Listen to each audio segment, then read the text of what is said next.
आप रायपुर ज़िले के एसपी हैं और लॉ एंड ऑर्डर्स को कैसे कितना चुनौतीपूर्ण मानते हैं? प्रिवेंटिव एक्शंस ना ले, हो सकता है वो मर्डर में कन्वर्ट हो जाए। डिफरेंट टर्म्स आजकल सुनने को मिलती है, जी। Smart policing, public policing. चुटकी में किसी के अकाउंट से लाखों करोड़ों पार कर देता। आर्म से कभी कोई रास्ता निकला नहीं है। जितना डिफिकल्ट यूपीएससी क्रैक करना है उतनी ही डिफिकल्ट आईपीएस की ट्रेनिंग भी मानी। हम लाइफ और डेथ से खेलते हैं कि अगर आप घोड़े को कंट्रोल कर लेते हैं तो बहुत सारी ऐसी परेशानियां भी हमारे समाज में भी अभी विद्यमान, जिसमें से एक निजात एक इनिशिएटिव है। हमने 4000 लोगों को अरेस्ट किया है, 800 लोगों को जेल भेजा है। ये Chhattisgarh top 5 per capita alcohol consumption में है। आपको कोई ऐसा इंसिडेंस याद आता है जब चैलेंजिंग और चुनौतीपूर्ण रही हो? जो नक्सलिज्म का है वो एक ऐसा युद्ध है जिसमें वो अगले पल ही आपको उन्होंने यूनिफॉर्म फेंका, वेपन फेंका और गांव में वो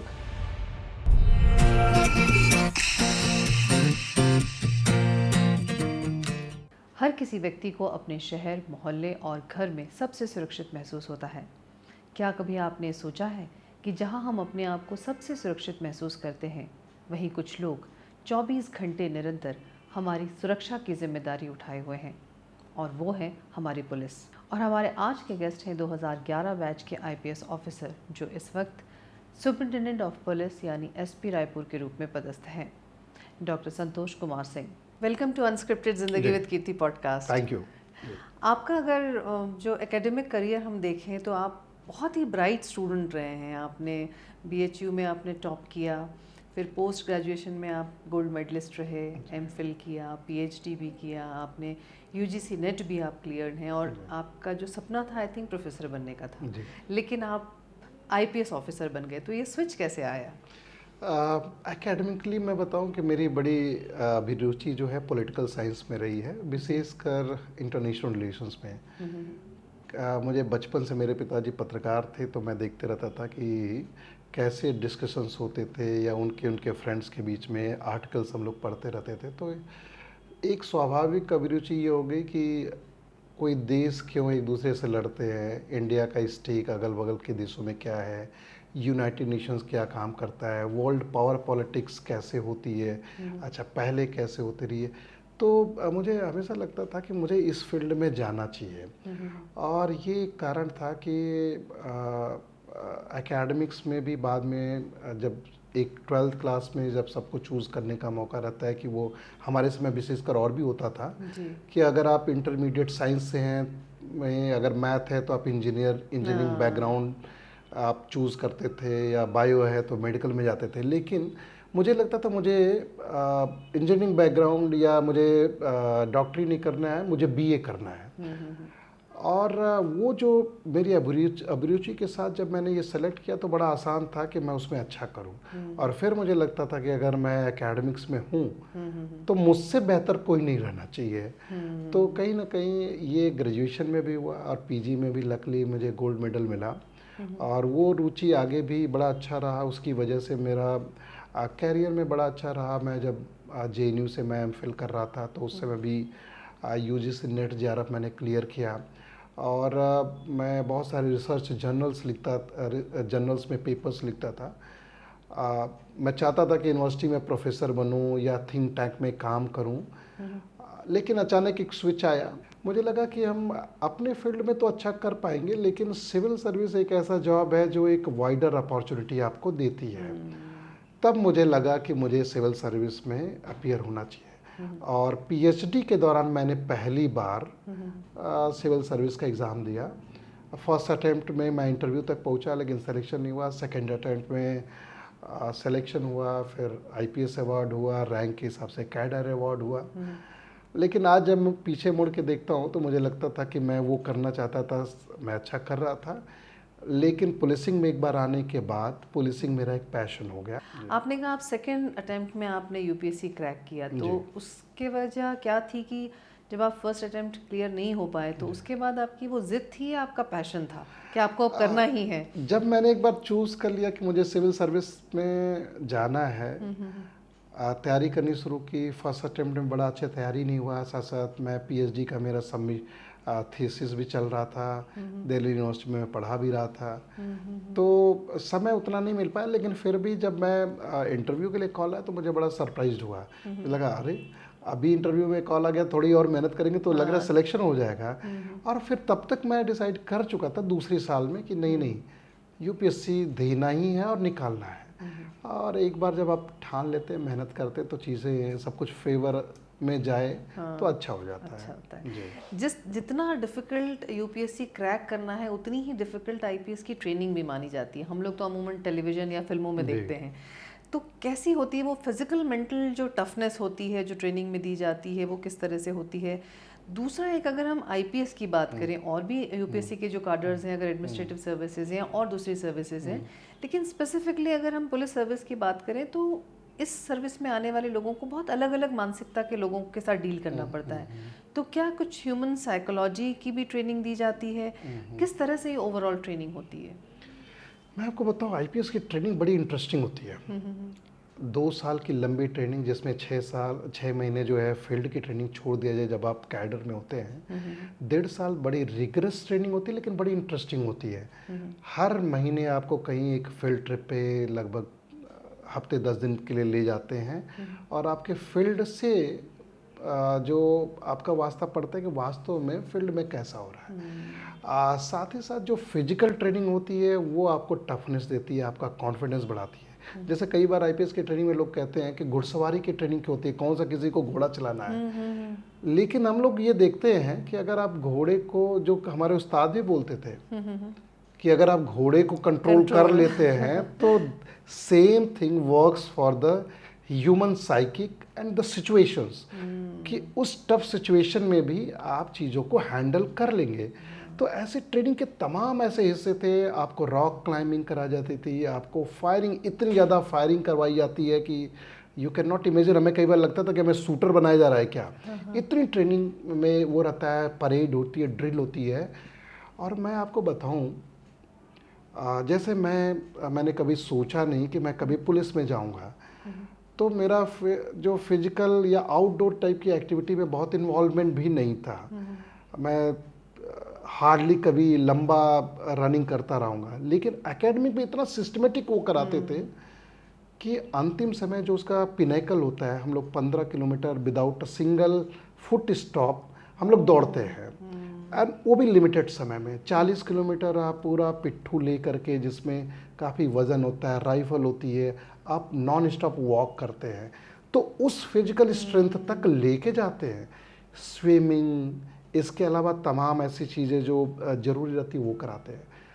दूसरा जो इसका पहलू है वो है इंडोर ट्रेनिंग, और वो काफ़ी टफ होती है। उसके एग्ज़ाम्स बड़े टफ होते हैं, क्योंकि ये मानते हैं कि आप जब कल फील्ड में जाएंगे तो आपको सारे कानून पता होना चाहिए, और वो बहुत टफ होता है। लेकिन वो भी बड़ा इंटरेस्टिंग तरीके से, प्रैक्टिकल तरीके से सिखाते हैं। तो कुल मिला के जब एक आदमी वहाँ रॉ पर्सन की तरह जाता है, उसके अंदर की जो क्वालिटी, और जब वो बाहर आता है वो अनमैच्ड होता है, and that prepares you for a police officer, और वो that always helps in your life. Absolutely. अब आप जैसे रायपुर ज़िले के एसपी हैं, और बड़ा ज़िला भी है और स्टेट कैपिटल भी है, तो यहाँ आपको कैसा चुनौतीपूर्ण लगता है लॉ एंड ऑर्डर्स को देखें, और जो थाने में लंबित मामले या मामले आते हैं, तो कैसे बैलेंस होता है, और आप इस पूरे ओवरऑल सिचुएशन को कैसे, कितना चुनौतीपूर्ण मानते हैं? आप देखें कि पुलिस में कोई भी टास्क, किसी भी जगह पे आप हो, हमेशा चैलेंजेस रहती है, और बहुत चैलेंजेस रहती है। जिस तरह से हमारा काम जो रहता है 24 घंटे का रहता है, या हम लाइफ और डेथ से खेलते हैं। अगर आपने थोड़ा भी डिले किया तो हो सकता है किसी व्यक्ति का, आपकी इंस्ट्रक्शन के बिना हो सकता है थाना प्रभारी ना पहुंचा हो, थाना वहाँ एक्टिव ना हुआ, और उस आदमी की मौत हो जाए। कभी बार मारपीट के छोटे से मामले होते हैं, आपने ध्यान नहीं दिया, और you can not, if you are not assessing that, हो सकता है वो मर्डर में कन्वर्ट हो जाए, बड़ी दुर्घटनाएं हो जाए, प्रिवेंटिव एक्शंस ना लें तो बहुत सारी चीज़ें हो जाती है। तो हर जगह चैलेंजेस रहती हैं, लेकिन रायपुर जैसी जगह में जब आप कैपिटल में होते हैं तो यहाँ की चैलेंजेस बड़ी डिफरेंट होती है। यहाँ आपको अपराध जो कहीं और रहता है वो तो कई गुना आपको मिलता है। स्टेट कैपिटल, जनसंख्या ज़्यादा होने के कारण, स्टेक ज़्यादा होने के कारण, लेकिन इसके अतिरिक्त यहाँ जो वीआईपी मूवमेंट्स होता है, प्रोटोकॉल इश्यूज होते हैं, फेस्टिवल्स होता है, राज्य स्तरीय जो धरना प्रदर्शन जो कहीं और नहीं होता है। आप सोचिए कि जिले के इशू के लिए अगर कोई राज्य में धरना होना है तो रायपुर में होगा। लॉ एंड ऑर्डर कहीं का किसी बड़े इश्यूज का हो तो वो यहाँ होगा। तो वो जो चीज़ें इसको बड़ा डिफ़िकल्ट टास्क बना देती है पुलिस का काम, एसपी का काम। लेकिन मुझे लगता है सिस्टम काम करता है, हमारे नीचे के सारे अधिकारी काम करते हैं, एक पूरा सिस्टम है जो चैलेंजेस को अलग अलग तरीके से डील करता है। बस आपको उनको गाइडेंस देना पड़ता है और जैसी टॉप लीडरशिप रहती है उस हिसाब से पुलिसिंग इवॉल्व हो जाती है। और अच्छी बात यह है कि रायपुर में अभी पिछले 8 महीनों में जब से मैं हूँ, कोई ऐसा बड़ा मुद्दा नहीं हुआ कि जिसमें पुलिसिंग के कोई इशू हो। चैलेंजेस बहुत हैं और इन चैलेंजेस को जब आप सॉल्व करते हैं तो आपको हर दिन वो फील होता है अरे ये निकल गया, ये हो गया अच्छे से, कितना अच्छा हो गया। फिर हम रिकाउंट कि अगले दिन क्या है। इस तरह से चीज़ें यहाँ चलती हैं। ये ऑनगोइंग प्रोसेस एक है। आपने जैसे कहा कि जो कैपिटल होने के कारण जो दूसरे दबाव हैं उसमें वीआईपी मूवमेंट्स की भी आपने बात की। तो एक अगर आप स्टेट की कैपिटल में हैं तो राजनीतिक एक जो परिप्रेक्ष्य से हम देखें तो राजनीतिक परंपराएं हैं, कुछ उनका दखल हर विभागों में होता है। तो क्या लगता है आपको कि पुलिस पे भी कुछ राजनीतिक दबाव होते हैं और अगर होते हैं तो उससे किस तरह से निपटा जाता है? मैं इसको थोड़ा दूसरे तरीके से देखता हूँ। हर व्यक्ति का अपना रोल होता है, पुलिस का अपना रोल है, प्रशासन का अपना रोल है, हम पुलिसिंग करते हैं। राजनेता जो होते हैं वो लोगों के प्रतिनिधि होते हैं और हर व्यक्ति जो उनको चुना रहता है या जो उसकी कॉन्स्टिट्यूंसी के लोग होते हैं उसकी अपनी समस्या लेके जाते हैं, चाहे वो किसी भी विभाग का हो। तो पुलिसिंग से भी जब जुड़े मुद्दे होते हैं तो वो चाहते हैं कि उनकी सुनवाई अच्छे से हो या ज़्यादा ध्यान दे के हो, तो पुलिस के पास तो जाते हैं, उनके पास भी जाते हैं। और अगर हमें उनसे कॉल आता है तो इसको अदरवाइज लेने की ज़रूरत नहीं, unless they want some specific favour, कोई इलीगल, यस, इलीगल इलॉजिकल चीज़ें हों तो उस पे इश्यूज ज़रूर आते हैं। लेकिन किसी का कॉल आना, किसी की समस्या के लिए कोई भीड़ लेके आना, उसमें कोई बुराई नहीं है। और हम लोग इस चीज़ों के डील करने के अभ्यस्त होते हैं। रायपुर में ये चीज़ें थोड़ी ज़्यादा होती हैं। कारण ये है कि सारे मंत्रीगण यहाँ हैं, सारे प्रमुख विधायक जो है यहाँ हैं और दूसरे ज़िलों के भी विधायक यहाँ समय समय पे आते रहते हैं, लोग कनेक्टेड रहते हैं, तो वो चीज़ें रहती हैं। लेकिन मुझे लगता है कि it's part of whole package, whole gamut of our works.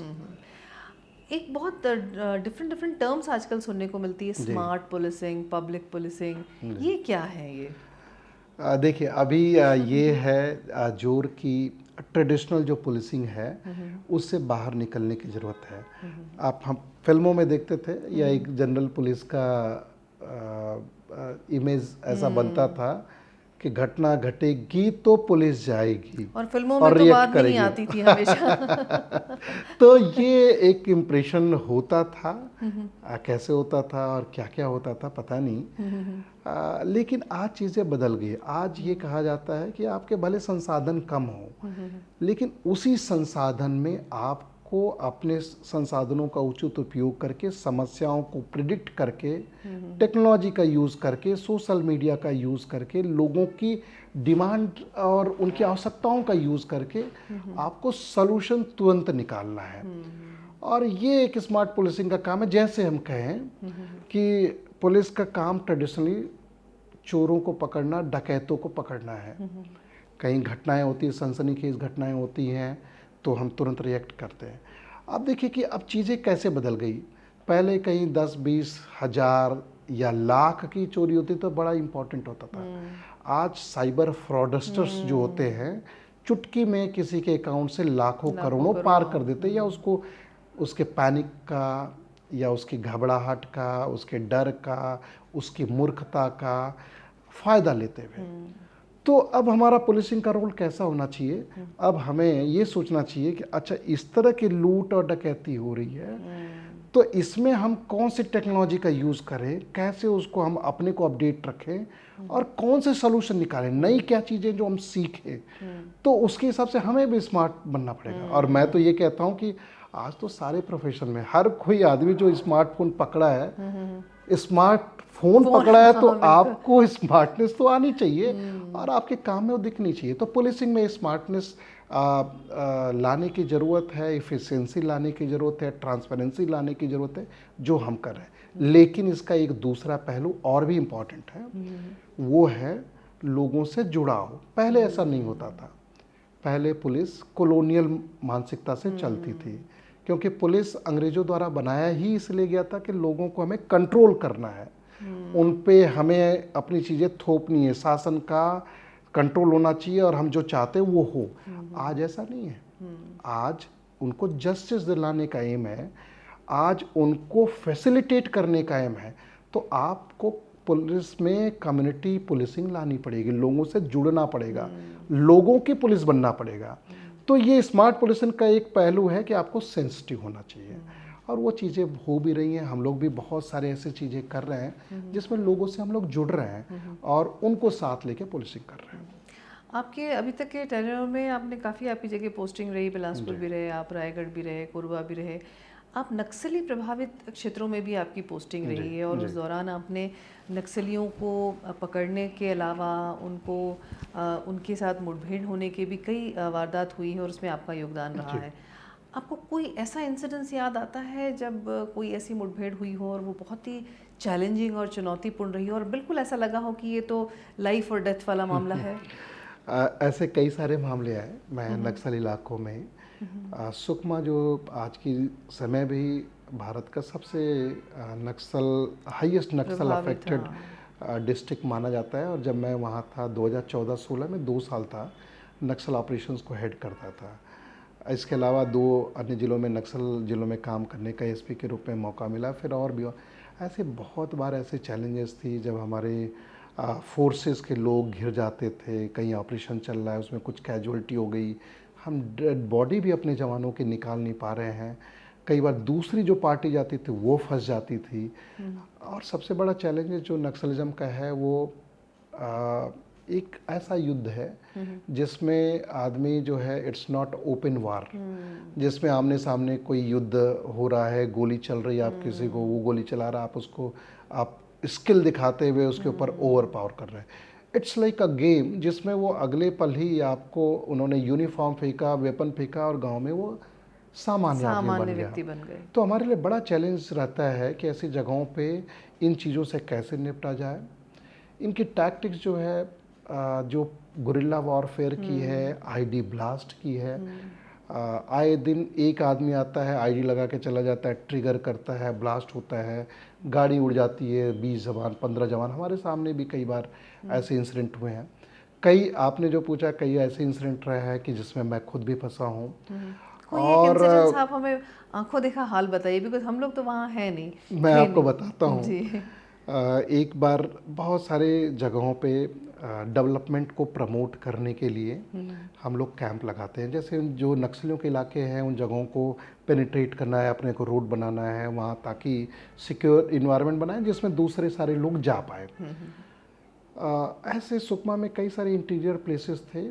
एक जगह, एक किस्टाराम हमारा थाना, तो जो काफ़ी इंटीरियर था। आए दिन वहाँ जो है वहाँ के वायरलेस सेट भी बरसात में बंद हो जाते थे, सोलर पावर काम नहीं करता था, इलेक्ट्रिसिटी थी नहीं, तो हमारा कम्युनिकेशन भी टूट जाता था। हमें पता भी नहीं चलता था उस थाने के जवान जो है सुरक्षित है, कितने सुरक्षित है और क्या है, और आए दिन उस पर हमला होता था। तो हुआ कि उसके रास्ते में हमें उस एक्सेस को खोलना है, तो हमें कैंप लगाना है। तो कैंप लगाने की जिम्मेदारी मुझे दी गई, और कैंप भी वो इलाका इतना ख़तरनाक रहता है कि जिसमें ये मौका नहीं रहता कि आप सारी चीज़ें वहाँ जाएंगी और कैंप बनाएंगे। हम लोग सब कुछ एक साथ लेके जाते हैं। तो 70-80 गाड़ियाँ हम लोगों ने ली, जिसपे कैंप बनाने के सारे सामान, राशन, सब कुछ, कि हम जाएंगे वहाँ, बोर करेंगे, वहाँ कंसर्टीना लगाएंगे, वहाँ बिल्डिंग मटेरियल लेके जा रहे हैं कि तुरंत बैरक्स बनेंगे ताकि उस पर हमला हो तो कुछ दिक्कत ना हो। और कैंप लगाने के लिए हमने सारी तैयारी, बहुत सारे एंटी माइन व्हीकल लेके जाते हैं, रोड बनाने के लिए जेसीबी लेके जाते हैं ताकि रोड भी बनाना रहता है, रोड नहीं रहता। तो हम सवेरे से चलते हैं, शाम तक हमें जिस जगह पे पहुंचना रहता है वहाँ पहुंच के तुरंत ये बेसिक चीज़ें हैं। और फिर हम लोग मोर्चा लगाते हैं ताकि अगर रात को हमला हो तो कुछ ना हो। और ऐसा ही हुआ। एक धर्मपेंटा नाम की जगह थी, उस रास्ते में उस जो थाना था, जो हमारा एक्सिस था, दोनों के बीच में हम लगभग 9 किलोमीटर अंदर गए और तय हुआ कि यहाँ कैंप लगेगा। लेकिन जब तक हम पहुँचे, रास्ते में रोड बनाते गए और उसको भी डी माइनिंग करना रहता है। ये नहीं कि पता चला कि रास्ते पे आप जा रहे हैं और वहाँ ब्लास्ट, क्योंकि सबको पता चल जाता है कि वहाँ कैंप लगाने आप आ रहे हैं। तो हर एक को देखना रहता है कि वो सिक्योर है और फिर हम उस पर वॉक करते हैं। मेरे साथ लगभग 500-600 लोग थे। हम जब उस दिन पहुँचे, रात हो गई, तो हुआ कि चलो जल्दी जल्दी आज रात को पक्का फायरिंग हो गई। और वही हुआ, शाम को फायरिंग शुरू हो गई। और first time in my life training, तमाम चीज़ें हम बात कर रहे थे, कितनी बार हमारी क्या क्या ट्रेनिंग होती है, लेकिन when you actually get caught in firing ना, तो तब आपको असली जो आपकी गट फीलिंग है ना, वो आपको रियलाइज होता है कि आप कितना आपको डर लगता है। और डर सबको लगता है। बिल्कुल। मुझे भी बड़ा डर लगने लगा कि फायरिंग हो रही है। और जंगल में फायरिंग मतलब आपको सोचो कि इतना डेंस जंगल की 10 किलोमीटर इधर उधर कहीं कोई कुछ भी नहीं है। और रात में जब फायरिंग होती है तो आपको पता भी नहीं है कि फायरिंग किधर से हो रही है, किधर जा रही है। बस दिन का जो हमने मोर्चा लगाया था वो स्थिति थी। और मैं आपको बताऊं, मेरे साथ हम लोग, जब मैं एडिशनल एसपी नक्सल ऑपरेशन था, तो कम से कम मेरे साथ 20 लोग चलते थे, क्योंकि I am the most prized person for Naxals. SP के बाद मेरा दूसरे नंबर का वो होता था कि अगर नक्सली हमें पकड़ ले, हमें मार दे, तो उनके लिए सबसे बड़ा अचीवमेंट होगा।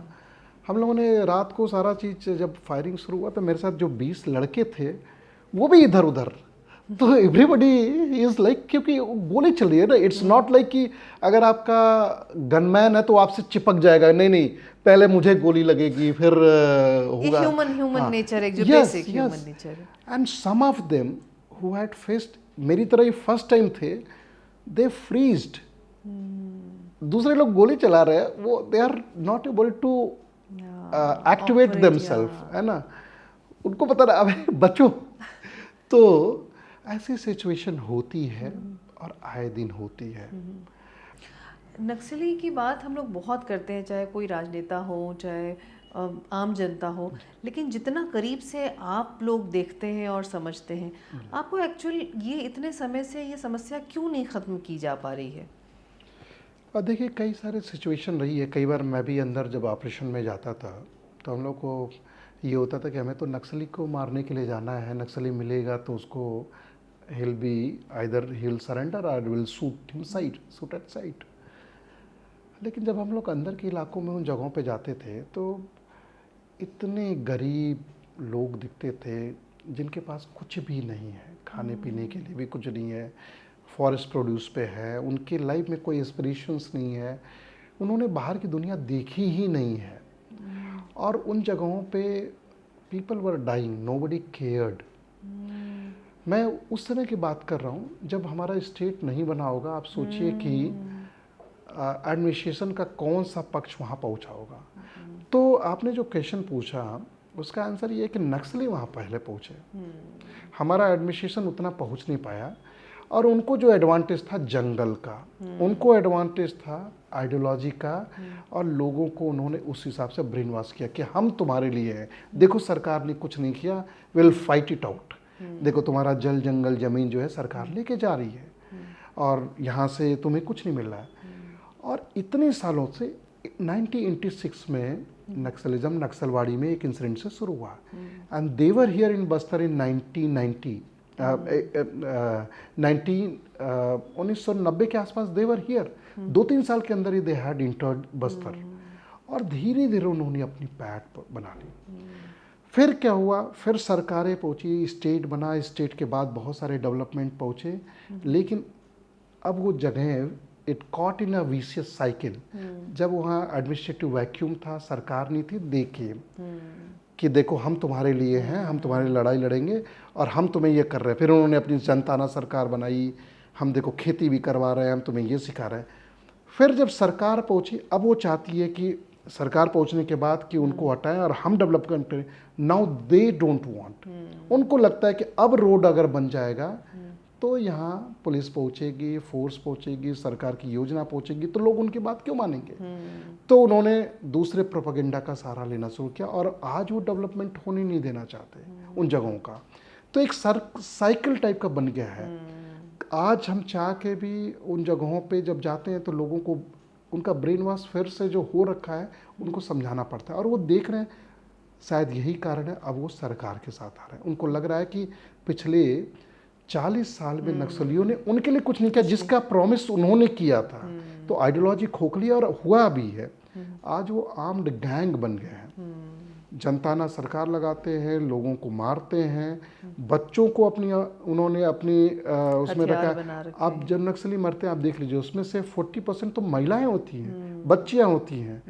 फिर उनको सबका सहारा लेके एक खोखली आइडियोलॉजी की क्रांति आएगी, राज्य खत्म कर देंगे, सर्वहारा समाज बन जाएगा, ये आइडियोलॉजी दुनिया में कहीं भी सफल नहीं हुई।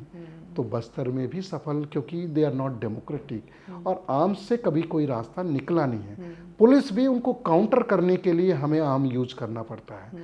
समय के साथ जैसे ही वो न्यूट्रलाइज होंगे, उनका प्रभाव जैसे खत्म हो रहा है, आज तो आप देखिए 8 महीने में इतने इनकाउंटर हुए, सैकड़ों लोग मारे गए, अब तो और भी वो बैकफुट पे हैं। तो ये चीज़ें, जब डेवलपमेंट ही एक विकल्प है, डेवलपमेंट बढ़ेगा, they will vanish and they are vanishing. बिल्कुल, ये तो आपने बात कही कि नक्सलियों की, लेकिन अगर हम बहुत सारी ऐसी परेशानियां भी हमारे समाज में भी अभी विद्यमान है, और उसके लिए आपने कई इनिशिएटिव्स आपने स्टार्ट किए, जिसमें से एक निजात एक इनिशिएटिव है। तो इसका ख्याल कैसे आया आपको और ये किस तरह से काम करता है? निजात, आप देखेंगे ये एक कार्रवाई जागरूकता का अभियान है नशे के खिलाफ। पुलिस का बेसिक मैंडेट है कि हम लोग नशे के खिलाफ लड़ाई लड़ें। हमें एनडीपीएस एक्ट में, एक्साइज एक्ट में, कोटपा एक्ट में, एमवी एक्ट में ये पावर है कि हम नशे पे कार्रवाई करें, और ड्रग्स के खिलाफ इतना खतरनाक कानून है। हम कार्रवाइयाँ करते भी हैं, लेकिन आप देखिए क्या नशा खत्म हो जाता है? नहीं होता। तो हम लोगों का ये जो अभियान है, इसीलिए ये कई सारे पहलू पे काम करता है। कार्रवाई, पहला है कार्रवाई। तो कार्रवाई जो मैं कह रहा हूँ पुलिस का काम है, हम इसमें कई गुना कार्रवाई करते हैं और जीरो टॉलरेंस पे कार्रवाई करते हैं। ये कार्रवाइयाँ, जैसे मैं बताऊँ, इस ज़िले में इस अभियान को 7 महीने हुए हैं, हमने 4000 लोगों को अरेस्ट किया है, 800 लोगों को जेल भेजा है। तो ये मैग्नीट्यूड बहुत बढ़ गया है। क्योंकि पेपर में अक्सर सुनने को आता है कि गांजा तस्कर पकड़े गए, गांजा पकड़ा गया, तो ये इसी का हिस्सा है। गांजा हो गया, सूखा नशा हो गया, हेरोइन हो गया, जिसमें ड्रग्स के तमाम सिंथेटिक ड्रग्स हो गए। एक्साइज एक्ट के मामले, हम लोग जो शराब, अवैध शराब पकड़ते हैं, पब्लिक प्लेस पे जो शराब पी के लोग न्यूसेंस करते हैं, कोट पैक्ट सिगरेट जो पब्लिक प्लेसेस पे जो अलाउड नहीं है, स्कूली जो स्कूल्स हैं उसके पास बेचा जाता है, उस पर कार्रवाइयाँ करते हैं। ड्रंक एंड ड्राइविंग, आप शराब पी के ड्राइविंग कर रहे हैं तो उसमें हम लोग अरेस्ट करते हैं, फाइन करवाते हैं। तो ये कई गुना बढ़ाई है। दूसरा, लेकिन जो मैं कह रहा था, इतना ही जरूरी पहलू है जागरूकता का। आप देखिए तो ये एक सोशल इविल है ड्रग्स, तो फिर ज़रूरत है कि इसमें फिर समाज की भी भूमिका हो, समाज के सभी लोग इसमें शामिल हो, सभी लोग इस पर बात करें। और पुलिस ने इसको लेकर के एक व्यापक जन जागरूकता का अभियान चलाया हुआ है। आप पूरे रायपुर में देख रहे होंगे, हमारे ड्रग्स के मैसेज वॉल पे दिखते होंगे, निजात, नशे को ना, जिंदगी को हाँ, रायपुर पुलिस की अपील। ये बेसिकली इसलिए कि लोग उसको देखें और उससे इन्फ्लुएंस हों, बार बार उनके मन में ये जाए कि हाँ ये नहीं करना है। यूथ उसको देखें और उससे सबक लें। इसके अलावा स्कूल, कॉलेज, गांव, मोहल्ले, तमाम सामाजिक आयोजन, धार्मिक आयोजन, हर जगह हम लोग वहाँ जाते हैं, पुलिस जाते हैं, लोगों के सहयोग से, प्रशासन के लोगों को लेके जाते हैं, प्राइवेट लोगों को लेके जाते हैं और उनसे नशे के खिलाफ कार्यक्रम करते हैं, थीमेटिक कॉम्पिटिशन्स कराते हैं। हॉलीवुड, बॉलीवुड के लोगों से हम लोग, हॉलीवुड मैं कह रहा हूँ छत्तीसगढ़ के जिनका इन्फ्लुएंस ज़्यादा है, छॉलीवुड, उनके लोगों से हमने अपील जारी की है। मूवीज़ हमने बनाई है जो युवाओं के बीच, काफ़ी रैप सॉन्ग जो बड़े पॉपुलर हैं। तो व्यापक जन जागरूकता करें ताकि नशे को लोग छोड़ें। तीसरा लेकिन इम्पॉर्टेंट एक और पहलू है, वो है कि ऐसे बच्चे जो नशे में है उनकी हैंड होल्डिंग करना उनको मदद करना, क्योंकि हमें लगता है कि ये बच्चे भी अपराधी नहीं हैं जो नशा कर रहे हैं, नशे के कारण अपराध कर रहे हैं। तो ऐसे लोगों को काउंसलिंग भी हम लोग कराते हैं, काउंसलिंग में मदद करते हैं, एडमिशन में मदद करते हैं उनको डी एडिक्शन सेंटर में। तो ये तीनों चीज़ों को लेकर के ये अभियान चल रहा है। और मैं आपको बताऊं, ये अभियान कई जिलों में मैंने चलाया है। चर्चित अभियान है, और अच्छी चीज़ ये है कि इसके बारे में अब हर जगह जी इसको गृह मंत्रालय ने देश के 30 सबसे अच्छे कामों में, जिससे स्मार्ट पुलिसिंग की आप बात की, इन्होंने इसको 30 बेस्ट स्मार्ट पुलिसिंग वर्क्स में इन्होंने शामिल किया। इसको एक इंटरनेशनल अवार्ड भी मिला है क्राइम प्रिवेंशन के लिए, क्योंकि इसका जो सबसे बड़ा चीज़ है, अपराधों में कमी आई है। और वो कमी हम लोग देखते भी हैं, आप भी देखेंगे समाज में नशे के कारण सबसे अधिक अपराध होते हैं। तो जैसे आप इस पर रोक लगाते हैं, अपराधों में कमी आएगी। तो ये क्राइम प्रिवेंशन स्ट्रेटजी के रूप में भी इस्टेब्लिश हुआ है ये अभियान, और हम लोग इसको और आगे लेके जा रहे हैं। क्या इसकी ज़रूरत इसलिए पड़ी कि अगर हम जब सर्वेक्षण की बात करते हैं तो छत्तीसगढ़ का नाम उन स्टेट्स में आता है जिसमें सबसे ज़्यादा शराब का कंजम्पशन होता है? यस। तो ये क्या इसलिए भी ये ज़रूरी है यहाँ पर होना? इस अभियान की उपयोगिता इसके लिए भी है क्योंकि Chhattisgarh top 5 per capita alcohol consumption में है। एक समय तो ऐसा था, हम भारत में दूसरे नंबर पे थे प्रति व्यक्ति खपत में, जनसंख्या के हिसाब से नहीं, प्रति व्यक्ति के हिसाब से। दूसरा कैनबिस, जिसमें भांग भी शामिल है, गांजा भी शामिल है, हम उसमें भी देश के टॉप 5 कंज्यूमर हैं। छत्तीसगढ़ छोटा राज्य। इसका क्या कारण लगता है आपको कि इतने नशीले पदार्थ हमारे यहाँ हैं, या शराब का कंजम्पशन ज़्यादा, जबकि छोटा स्टेट है? और एक जनरल जो एक इमेज है छत्तीसगढ़ की, वो बहुत ही सरल लोग हैं, सीधे लोग हैं, पर ये क्या वजह आप मानते हैं इसकी? एक तो मैं जनरली बात करता हूँ कि नशे का कोई कारण नहीं होता, चाहे वो अमीर हो, गरीब हो, आप दुखी हो या बहुत हैप्पी हैं, तो आप you want something to kick yourself, तो या कोई सहारा चाहिए तो नशा आप करते हैं। लेकिन मुझे लगता है कुछ ना कुछ कल्चरल हिस्टोरिकल लिगेसीज होती हैं कि जिसमें आप समाज में अगर आप नशे को चलता है की मेंटलिटी से देखेंगे कि हाँ ये ठीक है, ओके, अगर आप इसको टैबू की तरह नहीं देखेंगे तो कहीं ना कहीं ये चीज़ें बढ़ेंगी। तो मैं देखता हूँ कि छत्तीसगढ़ में बहुत बार ट्राइबल जगहों पे वहाँ तो शराब बनाना भी अलाउड है, उसके अलावा मैदानी जगहों पे भी कहीं ना कहीं चीज़ों को बड़ा हल्के से लिया जाता है, गंभीरता से शराब के दुष्परिणाम को नहीं देखते। तो इसकी वजह से ये प्रचलन में ज़्यादा है। छत्तीसगढ़ में 35% लोग शराब पीते हैं, 30.5 exactly to be precise, 35.4% person, that is the NCRB का डाटा है। और दूसरा जो सूखा नशा का रीजन ये है कि हम लोग जो उड़ीसा और 7 अन्य राज्यों से घिरे हैं, तो हम ट्रांजिट रूट पे, विशेषकर उड़ीसा से काफ़ी स्मगलिंग होती है गांजा की, जिसकी वजह से यहाँ खपत बढ़ी है। लेकिन मेजॉरिटी खैर वो दूसरे स्टेट में जाती है।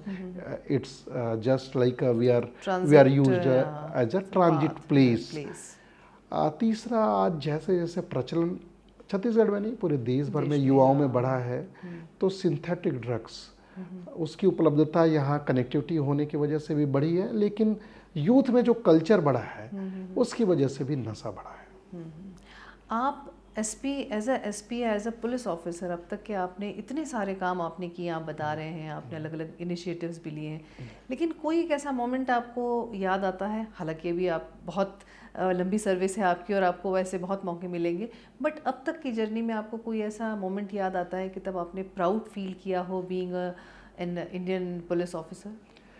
देखिए, ऐसे छोटे बड़े रोज़ हमारे पास ऐसे केसेस आते हैं जिसमें हम लोग त्वरित, पुलिस का काम ही है कि इमीडिएट रिलीफ हम लोग दे पाते हैं। ये इकलौती ऐसी सर्विस है जो थोड़ी यूनिक बनाती है किसी भी अन्य सर्विस से।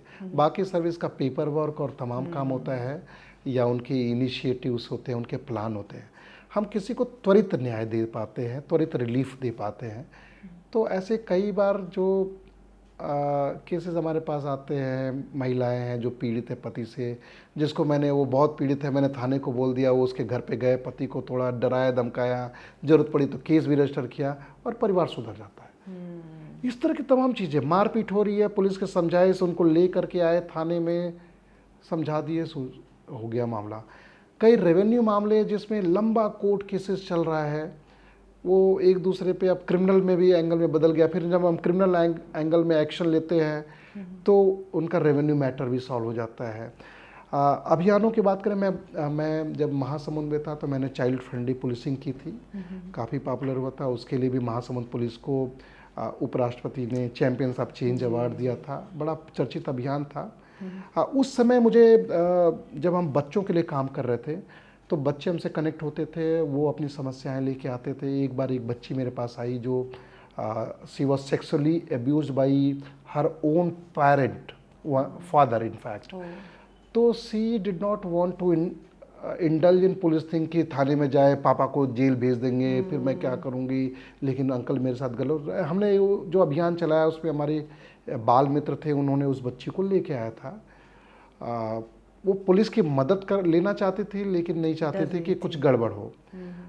उसकी मदद हम लोगों ने की। फिर कई सारी चीज़ें हमने की, वो मैं बता नहीं सकता। फिर लेकिन फिर मुझे लगा कि इस बच्ची को कितनी इतने समय से यातना सहनी पड़ी, और उसको जब उसके केस में हमने उसकी मदद की तो लगा कि वन लाइफ इज सेव्ड। और उसको बाद में हमने स्कूल में भी एडमिट कराया, एक हॉस्टल में एडमिट कराया और तमाम चीज़ें की। ये तो आपने कहा कि इस तरीके से आप हर एक व्यक्ति की मदद करते हैं, लेकिन फिर भी अगर देखा जाए समाज में तो पुलिस से लोग डरते हैं। मतलब वो नहीं चाहते कि किसी भी तरह का वास्ता, चाहे अच्छा या बुरा, पुलिस के साथ ना पड़े। तो ये मानसिकता क्यों है और पुलिस को ऐसा क्या करना चाहिए कि पब्लिक के साथ उनका कनेक्शन अच्छा हो? देखिए, आप पुलिस का सही में इमेज कितना भी करने के बाद भी चीज़ें वहीं रहती है, क्योंकि कुछ न कुछ ऐसी घटनाएं होती है, कुछ न कुछ ऐसे लोग कुछ काम कर जाते हैं कि वो हाईलाइट होता है, और भी ज़्यादा लोगों को लगता है जनरलाइज करने में बड़ा आसान रहता है, और पुरानी लेगेसी से उसको रिलेट कर लेते हैं। चीज़ें बहुत बदल गई, बहुत सारे यंग ऑफिसर्स हैं जो एकदम नई दिशा में पुलिसिंग को लेके जा रहे हैं। Police now is more democratic, sensitive, transparent. लेकिन कहीं ना कहीं वो जो हमारा हिस्टोरिकल लेगेसी है, वो जो मैं कह रहा था कॉलोनियल लेगेसी, हम शासक वर्ग के लिए काम करते हैं, हम कंट्रोल करते हैं और जेल भेज देते हैं। दूसरा, हमारा डे टू डे वास्ता ऐसा पड़ता है, हमारे पास अच्छे लोग किसी चीज़ के लिए नहीं आते हैं। कौन आता है? जो परेशान होता है और वो मदद चाहता है। तो कई बार हम अच्छा किए तो अच्छा, बुरा किए तो वो तो हमारा हिस्से में जुड़ ही जाता है, नहीं कर पाए तो जुड़ जाता है। दूसरा, हम जिनके लिए अच्छा भी करते हैं वो सेटिस्फेक्शन लेवल कभी भी 100% नहीं होता। हमने FIR किया तो ये जोड़ा नहीं, इसको जेल भेजा, ये छूट गया, इसमें फिर करप्शन का कोई आरोप लगाता है, अच्छा पैसा लेके छोड़ दिया।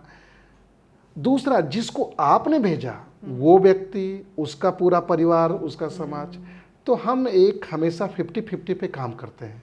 जिसको किया वो भी 50% है लेकिन वो भी सेटिस्फाइड नहीं, और जिसके खिलाफ किया वो तो हमेशा 100% आपके।